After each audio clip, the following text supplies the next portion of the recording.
there's plenty of stuff that I've done in the last 3 years that have been absolutely crazy. And in a weird way, I was talking to somebody yesterday. It's like I sometimes forget about all that's happened, and it's like, wow, I really need to take a step back and just recognize how much my life has changed in the last 3 years.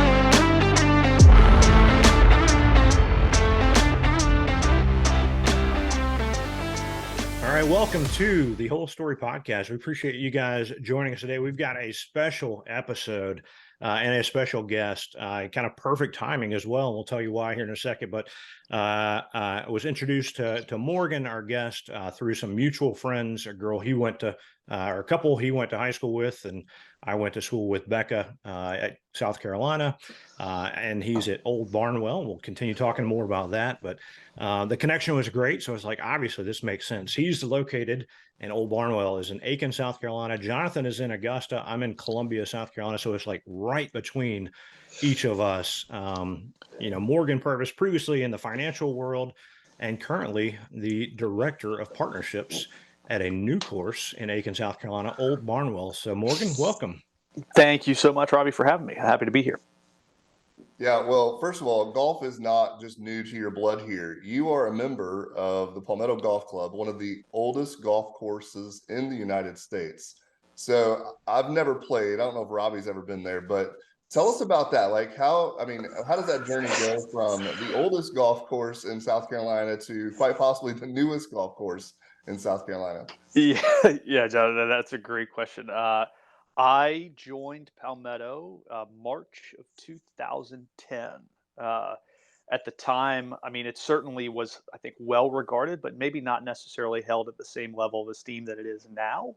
But they had, like I think most golf clubs at the time, 13 years ago, kind of an aging problem where a lot of the membership was older. So they decided to create an emeritus category for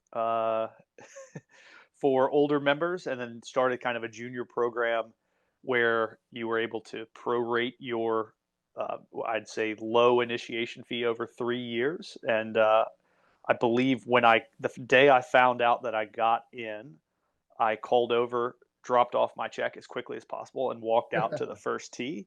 And it's, again, crazy to think that was 13 years ago, but that is the place. I grew up playing a little bit here and there, but that's the place that I really fell in love with golf. And admittedly, that love translated into kind of what's happened for me to the last 3 years, and subsequently ended up how I'm here at Old Barnwell. If it wouldn't have been my love of Palmetto, never would have started traveling for a year, and ended up, as this position as director of partnerships and helped getting Old Barnwell off the ground. Is it a dual citizenship thing? Like you don't have to renounce your membership at one course in order to be a member at the other one? I will be honest, I have not inquired with the executive committees of either place of whether or not that is the case. I will say, when we were getting Old Barnwell up and running last year, when we kind of meet with prospective members, I did host a lot of junkets over at Palmetto. So I challenge any Palmetto members that might be listening, if they want to compare what their total bills were for 2022. If somebody beat me on that number, I'd be willing to accept that challenge. Yeah, sounds like reciprocals might be. You might need to set up a reciprocal program.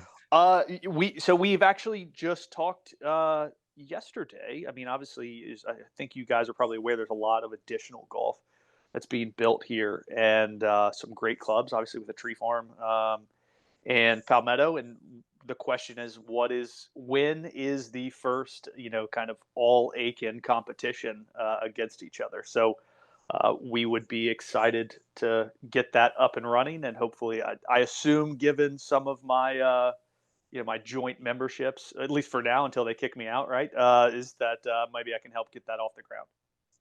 Well, you mentioned it in passing, but we cannot pass over this.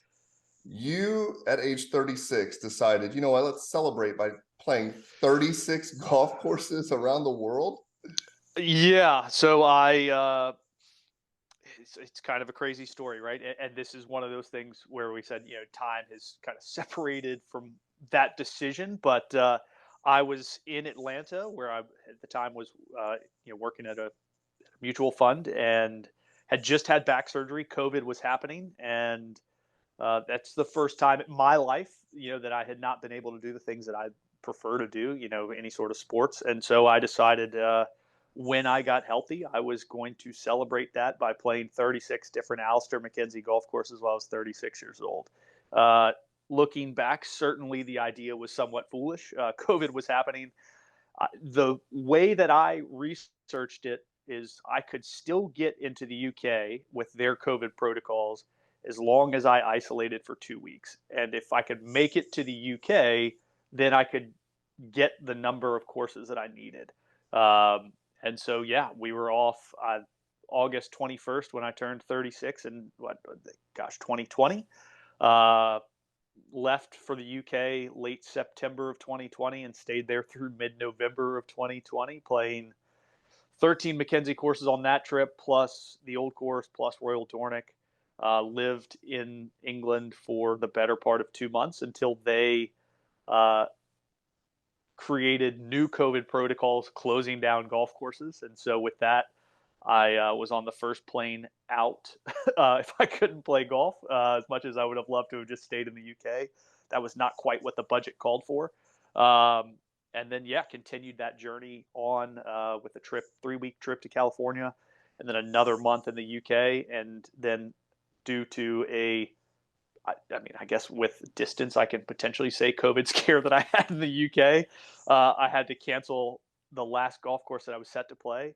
And so I pivoted and reached out to some guys in Michigan that had offered for me to go play some golf up there, and played my 36th course 6 days before I turned 37. And just the most incredible, eye-opening experience to research and understand different golf cultures, communities, clubs, and hopefully that is we're able to basically bring some of the best of what I came across and what Nick Schreiber, our owner at Old Barnwell, had came across, and roll that up into Old Barnwell. So that's the short version of what happened, but it's been a wild ride, and one that has changed my life for the better.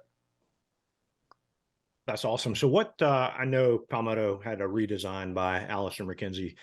What is the fascination with him as far as, I mean, there's so many great golf course architects out there, but what was the kind of impetus to say, hey, I'm gonna go find his courses and play those? Oh, Robby, that question makes me look so bad. My rationale was admittedly incredibly selfish. So Palmetto, where Mackenzie in the 30s when he was working on Augusta came over, I believe, and helped with the conversion from sand greens to grass greens, and kind of with the bunkering of the course.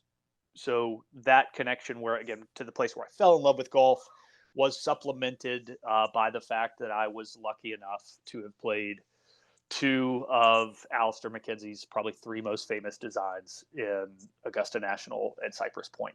So again, I'll take all the judgment that people want to throw at me. I'm here for it. But and admittedly, as Jonathan and I were talking about earlier, going to school in Augusta, every day on my way to Westminster Schools of Augusta from Aiken, South Carolina, I would drive by Augusta National and didn't really think much of it. So, and then the day COVID shut the world down, I actually was hosting Lucas Michel, who won the U.S. Mid-Am. He was already in the U.S. to prepare for what would have been the 2020 Masters after winning the Mid-Am.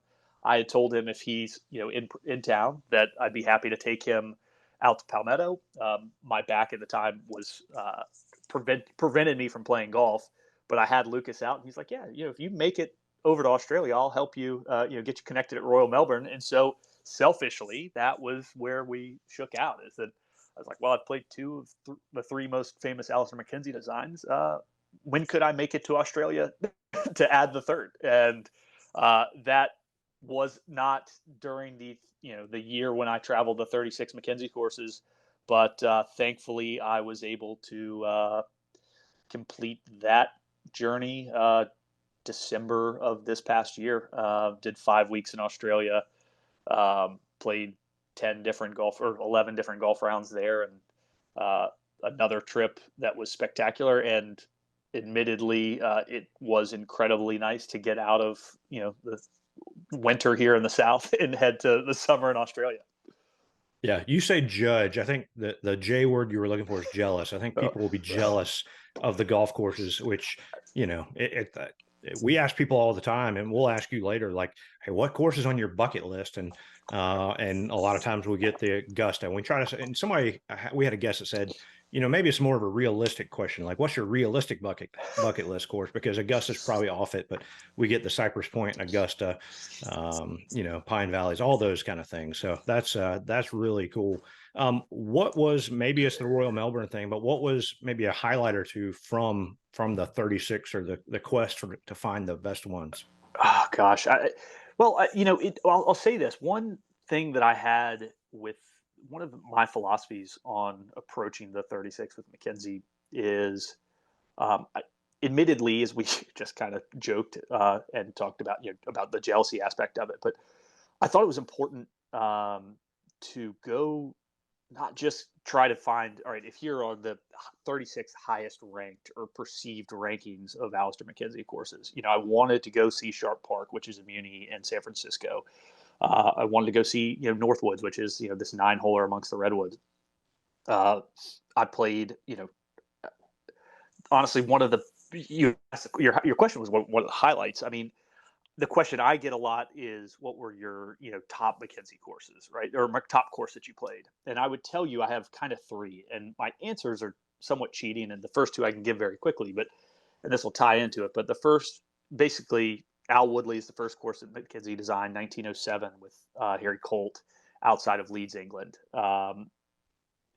The Meadow Club in outside of, I think Fairfax, California. It was the first course that Mackenzie did in the U.S. with Robert Hunter. And then the day that I honestly remember the most was this pretty marginal conditioned 9-hole golf course outside of Marsden, England. And there was a moment standing on kind of 7-green 8T where you look down from, you're kind of on the top of this hill, looking down over the town. You see the abandoned mill. That was probably, the main resources, or the main economic engine of this town. And that day, just from a sense of place, a sense of beauty, and then just to me seeing kind of the history of the town in front of me, that is a day that I honestly will never forget. And it's on the cheapest golf course that I played out, the entire time. Yeah, so it's funny to think about things that I think are important. But hopefully all of that ties into what we're trying to do at Old Barnwell, is that sense of welcoming. Those are the things that at least now, for me, like, I remember the most. Not hell, I was able to play, the number one golf course in the country. Yes, those things are incredibly nice to do, but it's, to me, quickly has become, golf is about the people that I've been able to meet and surround myself with, and continue friendships with on to this day. Yeah, well, you kind of described like everything we say and echo. It's not necessarily the courses you play. Yeah, you can play some great ones, you can play whatever, but it's about who you get to play with and the stories that come from that. So, and it sounds like you have lived and experienced some great and incredible stories. So, but you did mention Old Barnwell, and that's something new and exciting that is coming up. My friend Brandon Smith here in Columbia, our kids went to school together, or still go to school together. He's a member, and maybe a year ago he was telling me, join this course. It's new. There's a few holes done, and what caught my attention and what really excited him why he joined was kind of the story, or I'll say business model maybe behind what you guys are doing there. And it's not, hey, let's build this nice golf course and invite anybody to come play, everybody can play, but we've got a mission behind it. Tell us a little bit about how you're going to use Old Barnwell. It's looking at pictures, and you were just talking, you were out taking more pictures this morning and stuff, but it looks incredible. Tell us about how Old Barnwell is going to do that, like bring that community together. Yeah, so that's a great question. So, our mission at Old Barnwell is to bring people together through the game of golf, right? That's the short, quick elevator pitch. We have decided we have kind of 4 silos that we're going to start with, and hopefully start small and expand upon. But one is basically using the club's resources to highlight the women's game. So we're sponsoring 4 aspiring female professionals. They will get a 3-year, $10,000 per year stipend to offset for travel costs and budgeting. There's not a lot of golf and developmental golf, or not a lot of money in developmental golf, even less so in the women's side. And then we're actually going to be hosting a women's collegiate match play tournament right before the annual. So those are the kind of 2 things we're doing on the women's side to start. We're working with some nearby historical Black colleges and universities. So Voorhees, they're going to send over 8 seniors. So we'll give them monthly golf instruction plus networking, career advice, and connecting them with our members. We are starting a youth caddy program. So we have their training actually starts next week. We have, I think, about around 20 kids signed up. John, excuse me. Sorry, my phone just rang. But we have 20 kids signed up. They will go through their training. Nick, our owner, was a caddy in Chicago growing up and thought that it would be important to, that's where he kind of fell in love with the game of golf. So with that in mind, we're working with the Evans Scholar Foundation and the Western Golf Association and their caddy program. So hopefully we'll have the ability to create and grow and this program and have some Evans Scholars through there. And then last but not least, we're working with a group over in Augusta, Operation Double Eagle, which takes recently discharged veterans and teaches them agronomy skills. So they know that anytime they need training or kind of practical work, they're hopefully able to come do that over here. Cool. Well, I saw on the Old Barnwell site, oldbarnwell.com, that under each of the bios of you guys, the folks that are involved building, working there, you all kind of have a word that you use to describe Old Barnwell, and you said determined. What does that mean? Determined. I think it is important for me. The reason I chose that word was we're starting small. Again, we'll make mistakes. We've made. I can give you 1,000 we've made thus far in the process of getting Old Barnwell off the ground. But it's fighting through those. It's recognizing that despite that occurring, I believe in what the mission of this place is, and despite anything that we will face as far as speed bumps or anything, we'll fight through that and make it work. And I just couldn't be, again, more proud to be affiliated with something like this, where what we've said is it's important to have a great golf course in order to accomplish the goals that we have for the mission. So we're determined to create a unique environment and culture. Then we're determined to use that culture and community to pay forward what golf has given us, and that just couldn't be more exciting for us. Well, I know you have one course that's about ready, and plans for a kids course or family course, and then another. But without just going too far into the depths of what the course will be like, how would you describe the course that's about to open? Like, what kind of golf course are we looking at? Yeah, so we kind of have 2 different playing environments out here. So we have a pretty sandy site with kind of, I'd say, mostly gentle rolling terrain, and then you have about a 45-foot drop on the 6th hole. But that kind of our original upper loop that we had open from December through April of 23 was kind of more of it, you might want to say is a traditional inland links golf course, firm, fast, rolling topography. And then we have your more traditional kind of like Parkland style golf over on some of the new holes that were built where you're weaving in and out of some tall pines. It was the site was previously used to harvest timber, and the guy, I think, had plenty of hunting stands. I'd say he used it for hunting. I don't know. He definitely did, because we found 5 different deer stands that we've torn down. So that's kind of those 2 topographies. And then admittedly, I think we're trying to create something that is, challenging for your low index golfer. You're going to have to pick different sides of the fairway to approach different pins. And then, for the higher handicap golfer, it's wide enough where you shouldn't necessarily lose balls. A double bogey should be relatively easy to come by. And again, it's just hopefully fun for everybody involved. That is, I think, the one thing that I experienced the most in the 4 months that we had the 7 holes upper loop open is just the shots that stick with me were not your stock 8-iron from 155 yards, but rather I'm going to hit a knockdown 3/4 8-iron from 125 yards, playing into the wind. So yeah, it's funny because I've been lucky enough to go out and play some of the holes over the past couple of days, and I know how the upper loop plays, but the new holes are still a bit of a mystery to all of us, and I have had a lot of fun trying on a very low key basis, trying to unlock whatever secrets there might be on those new holes. Well, just a quick question in case the ground crew's listening. You did replace your divots, right? Always. Okay. That goes without All right. saying.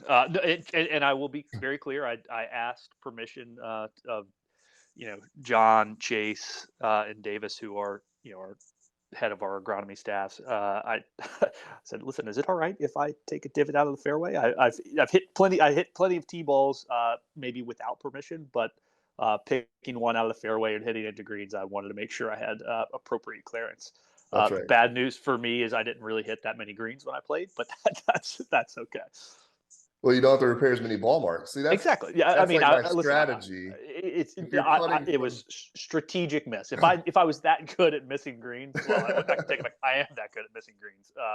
But yeah, I wouldn't. I'm not typically bragging about that. So you think about starting a course, starting anything, right? Branding's a part of it. We're big fans of all types of golf logos. So the owl's awesome, first of all, and then also, are you a part of that decision? How does that come about? Does someone just have like a pet owl in their house, or so species? there is. This is where I will give all the credit to Nick's wife, Sarah. We were trying to figure out different names. I don't remember. Again, now it's a little more than 2 years ago that this happened, but I think the name of Old Barnwell. You guys, as you said, were one of you is in Augusta, one of you is in Columbia. We're all from the area. For somebody from Chicago, or New York, Barnwell isn't going to mean a lot to people.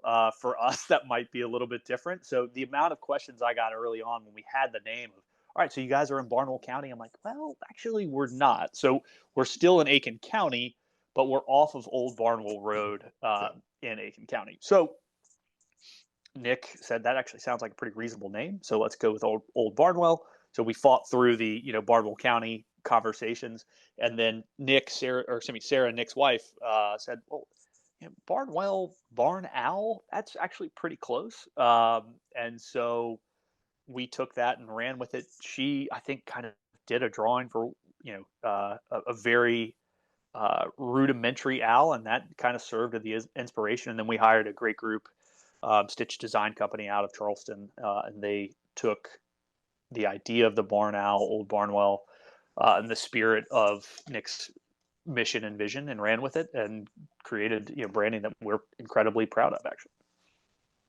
that's awesome. I was looking at. I'm like, all right, is there like an O and a B somewhere in there? So that actually is admittedly what I thought about. Was all right.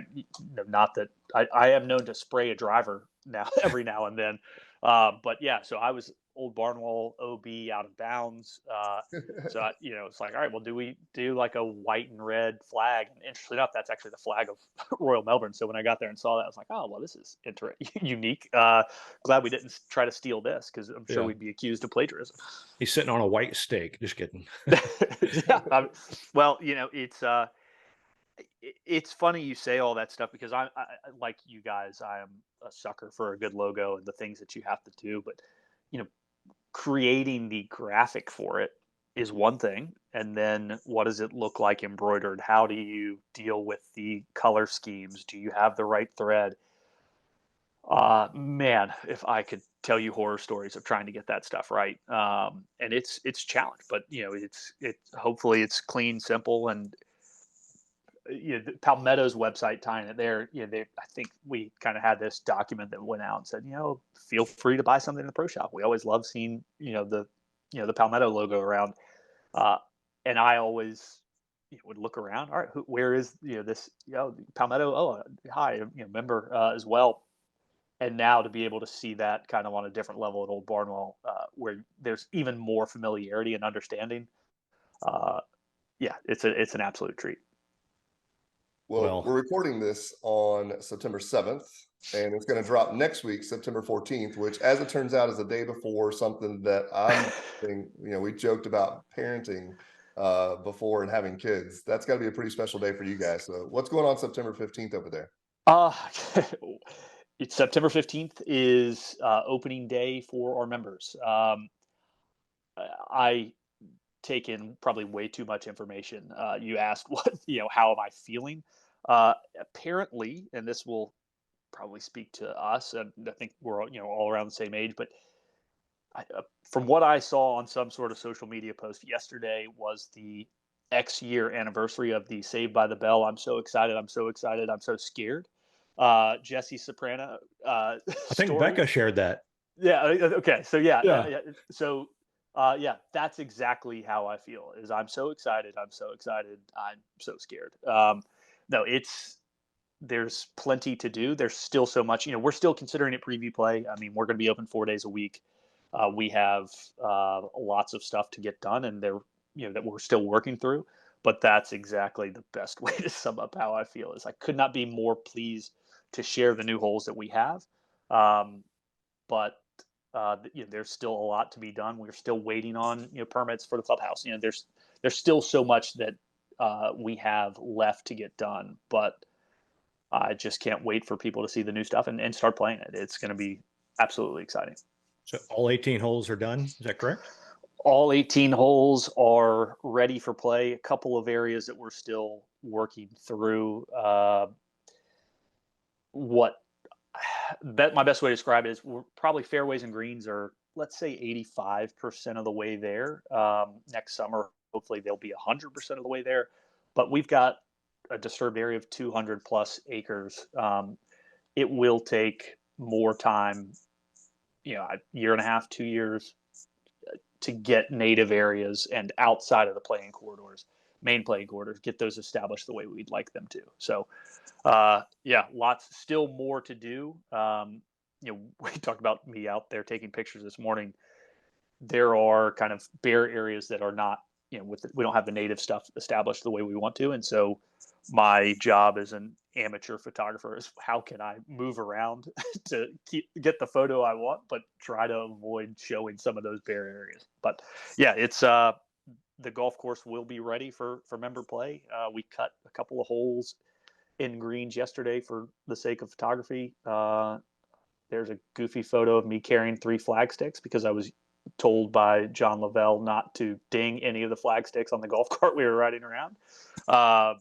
But yeah, it'll be here before we know it, and So, this will be the day, as I said, coming out the day before, and yeah, just the excitement is overwhelming. that's cool. So has anybody, you mentioned taking some shots out there, has anybody played a full 18 yet? I don't believe a full 18.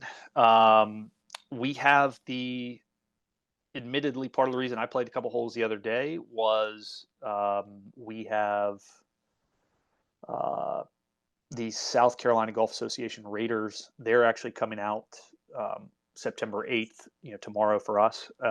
And I didn't want to know that those people played all the holes before I did. So I Yeah. ran around and played holes as quickly as I could. So, The uh, first person you need to get out there, the first person that completes all 18 sets the initial course record. So your name so, will be there forever. so that honor will be given to Nick and his family. They, as it's been explained to me, they have a goal to Whoever has the highest score going into 18, they will putt first so that they can say that they've had the course record. And then the person below them, and I Nice. pray it'll be Nick so that we can say after the first group that Nick had the course record. So they go out, at 8 o'clock, first group ready to go. I would never dare try to take that from him. Let's be No, honest. that's very kind of you, and it seems to be the right move. Well, listen, I don't do a lot right in my life, but that one was a pretty easy decision for me. Yep. Well, with all of your travels, we always ask every guest this, and all the golf that you've played, which sounds like more than most. Do you have, or what is your all-time favorite golf shot All-time favorite golf shot? that you've made? Oh, Hole in wow. one. Oh, no hole in one. All right. Yeah. Favorite golf shot. I'll give you one that immediately comes to mind. So the day that I played my last round as part of the Alister Mackenzie, trip and project, the last round was at Crystal Downs, up in Michigan, and I'd never played it before. I had a host who's actually a fellow member at Palmetto, and he he was kind enough to put me up at his house, and I'm going to bed that night. And as things happen, you start to get reflective of, okay, well, I guess this has all happened. At this point, I knew that I was going to go work at Old Barnwell at that point, and laying in bed, my question to myself was, what is the greatest thing that could happen? And to me, it was, all right, what if I make a hole in one on my last round? So at Crystal Downs, the last par three, I hate to say, don't know the hole off the top of my head. I got up to the last par three and absolutely crunched an iron. It landed a foot short and ended a foot and a half on a line with the pin. And it's probably the closest I've come to a hole in one that I can recall off the top of my head. And I was perfectly content at that point in time. And I said this to myself the night before I went to bed, is that if that happens, I might not play golf ever again. And so despite the fact that I, then was starting up a golf course, that is the shot that I do think about, that if it would have gone in, would I actually have had the stones to subsequently no longer play golf? I don't believe that I would have, but that's the shot I do think about. You'd be missing out on a new adventure for sure if you had just given up golf after your hole in one. Well, then I wouldn't have felt nearly as bad about these South Carolina Raiders beating me to the golf course, right? I could have just said, "Hey, listen, I'm not even playing golf anymore. Go nuts." That's great. Well, as we talked about before, we always do a quick 9. So Robby and I are going to go back and forth, just asking some quick questions off the top of your head. You can expound as much as you'd prefer. So the first one is, and we talked about this, gosh, you've listed basically every course that every person would ever want to play. So do you even have, can you even, like, your favorite children, can you rank your favorite course that you played? Yeah, Royal Melbourne comes top of the list right now. Admittedly, it's probably the nicest course I've played most recently, but I loved all of my time in Australia. I loved the people that I met at Royal Melbourne. I had incredible hosts, Gary Lisbon, who's the kind of golf course photographer, and then Ben Jarvis, their director of golf, both had me out. And the night Ben and I played Old Barnwell, Royal Melbourne, we finished up at around 7 o'clock, and nobody was there. And it's just those kind of moments when you have a world-class golf course to yourself. Those are tough to beat. So we mentioned this earlier. You've played a number of people's bucket list courses. What is at the top of your bucket list? It is going to be a mildly bizarre choice, but it kind of ties back into the Mackenzie stuff. Now, after the past couple of years, I've done most of what's been done. Well, all of what's been done in the U.S. He built. There's one course, 9 holes in Canada that I haven't played. I've done the Australia leg of that trip, and I've done the UK version of that trip. So the last place that he went that I have not been is South America. So there's the Jockey Club, and then I think it's the Country Club of Uruguay, essentially. Those those two are probably on the list of the places that I want to go most, just to kind of check off that last box of places that Mackenzie worked and go see the work down there. Got to get your visas in order and you'll be all right. Well, Lord knows, if I can't do that, I've got a lot of problems in front of me. All right. So if you could only play one golf hole for the rest of your life, what hole would that be? And you can say Old Barnwell in case Nick listens to this. So right now, I know the hole that I'll say, and it would be 7 at Old Barnwell. And the rationale for that is this: it's a hole that we have not had, or that was not in the original 7 holes that we had. Those were holes 1 through 5, 17, and 18.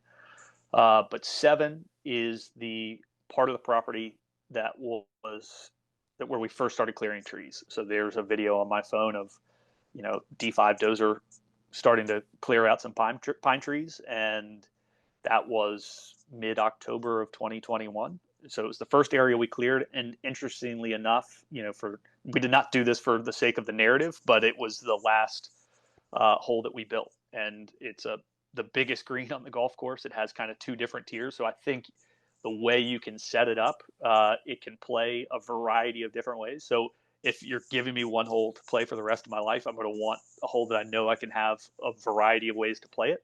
So 7 at Old Barnwell it is right now. All right. Where's the most random place you've played golf? Most random place I've played golf. Gosh, what is the name of this town in England? I say it. Gosh, I should have prepared. This town that I played in England, it was kind of a seaside links, a seaside links course that is so far off the beaten path of places that people are going to go on any of their traditional England trips. And I remember checking out of my hotel, which was fine. It's kind of it's kind of like a older beach resort in England. And when I was checking out, the woman heard my American accent. She's like, "An American here? Why?" And so I think, to your question of random, I think of that interaction a lot. So I think that's the answer I'm going to go with. That's Nice. great. Well, we've had the UK golf guy on who travels and plays all over the place. I'm sure he would know where you're talking about. Yep. What's your favorite club in the bag? Ooh, 7-iron, no question. Well, no, take that back. That's a horrible answer. 60-degree wedge. I have. I mean, we said earlier, like, haha, you miss fairways or you miss greens. No, I miss a lot of greens. So my 60-degree wedge is the club that saves me, and that's the one that I feel like I can hit just about every shot with. I need some tips because I can't hit my 60-degree for nothing. Yeah. We talked golf logos earlier, and we can take Old Barnwell and maybe even Palmetto out of the running, unless Palmetto's the answer or Old Barnwell. But what's your favorite golf logo? Oh boy. It's not, I'll tell you right now, there is not a club in the UK or the Australia that's going to answer that, because they typically just make massively large logos that look horribly embroidered. My favorite logo, gosh, I'm trying to think of things that are on my bag. Man, you guys, I should have known this was coming. Jumping you. All right, I'll give an answer that, again, is going to be incredibly snooty, but it's the thing that I can think about that I don't wear that often, and it's a secondary logo, and it goes away from what I just said. But Kingston Heath's secondary logo is these kind of like white flowers that I think are beautiful, and I've got a goofy bucket hat with it on. So that's the thing that comes to mind at this point in time. All right, so this is my favorite question for sure. What course have you played has the best on-course food? And there's a 2-part to this. I'll let you answer this first part first. On-course food. Jonathan had tacos in Cabo. I had tacos in Cabo, and it changed my life. Oh man, their Stream Song, whichever one has tacos at Stream Song, I thought the world of. Isn't it amazing? Yeah, It's I mean, that was like a 1-day trip, and I think about those probably more often than I should.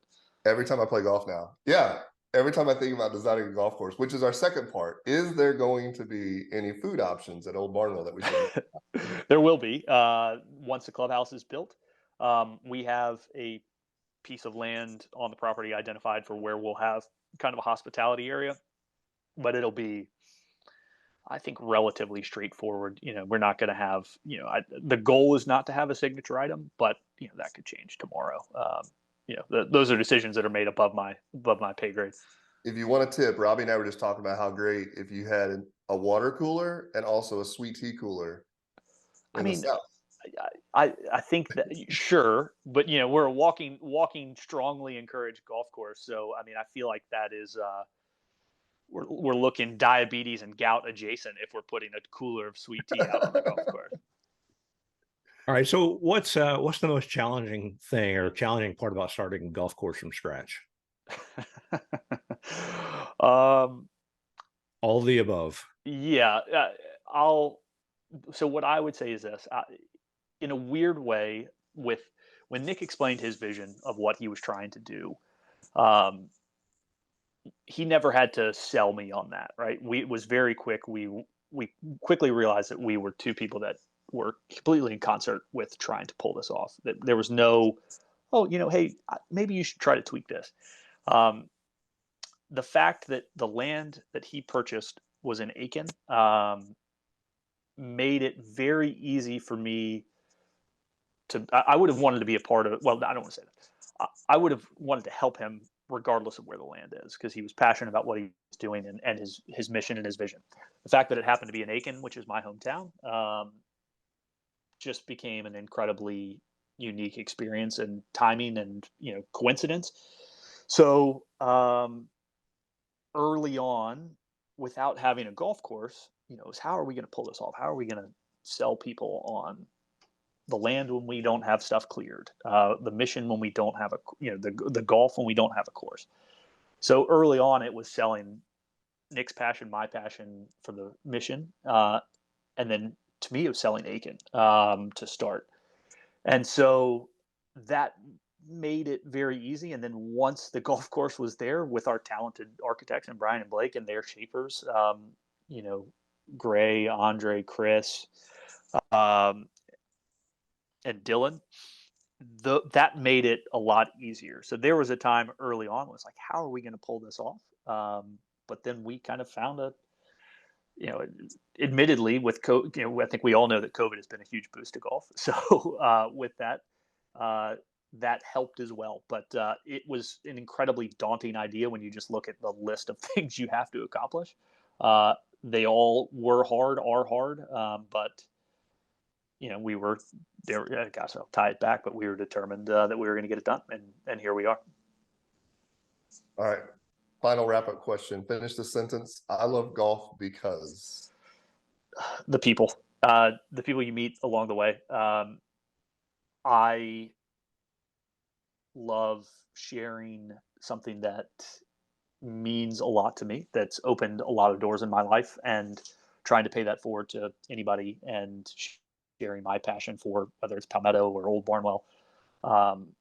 It's the people, the community that is what I care about golf now. That I will tell you, maybe 4 years ago, pre-COVID, might have been a different answer, right? I want to be good. I want to go hit this shot. We talked about a lot of the travel of what I've done and where I've gone, and those golf courses are incredible. But it's the people that I've been able to connect with along the way that really tie it together. If I go out and break par, who cares? But I love to do that, sure, yeah. But the people along the way, that's without a doubt the answer. Well, that's perfect and a great way to kind of wrap this up, Morgan. We really appreciate your time for being on our podcast with us. Very thankful for Becca, our mutual friend, that made this introduction. And so exciting things going on at Old Barnwell. Check them out. Keep following their story on social media, oldbarnwell.com. I mean, we didn't even get to you got the first course opening for preview play, I guess the day after this podcast releases on the 15th, and then you've got a kids course coming. You've got a second 18, planned for a few years down the road. So a lot of exciting things happening at Old Barnwell, and we appreciate you you being on today. Yeah, thank you for having me, guys. Really appreciate it. And again, you speaking of good people, Becca and Aaron, who got us connected, think the world of them, and hopefully we can get them down here soon enough, because Becca has become a pretty avid golfer, or certainly dresses the part at this point in time. So Absolutely, and she got her kids out there playing, so it's a family game, and that's exactly what you guys are doing. So, for Jonathan, for Morgan, this is Robby. You guys have been listening to the Whole Story Podcast.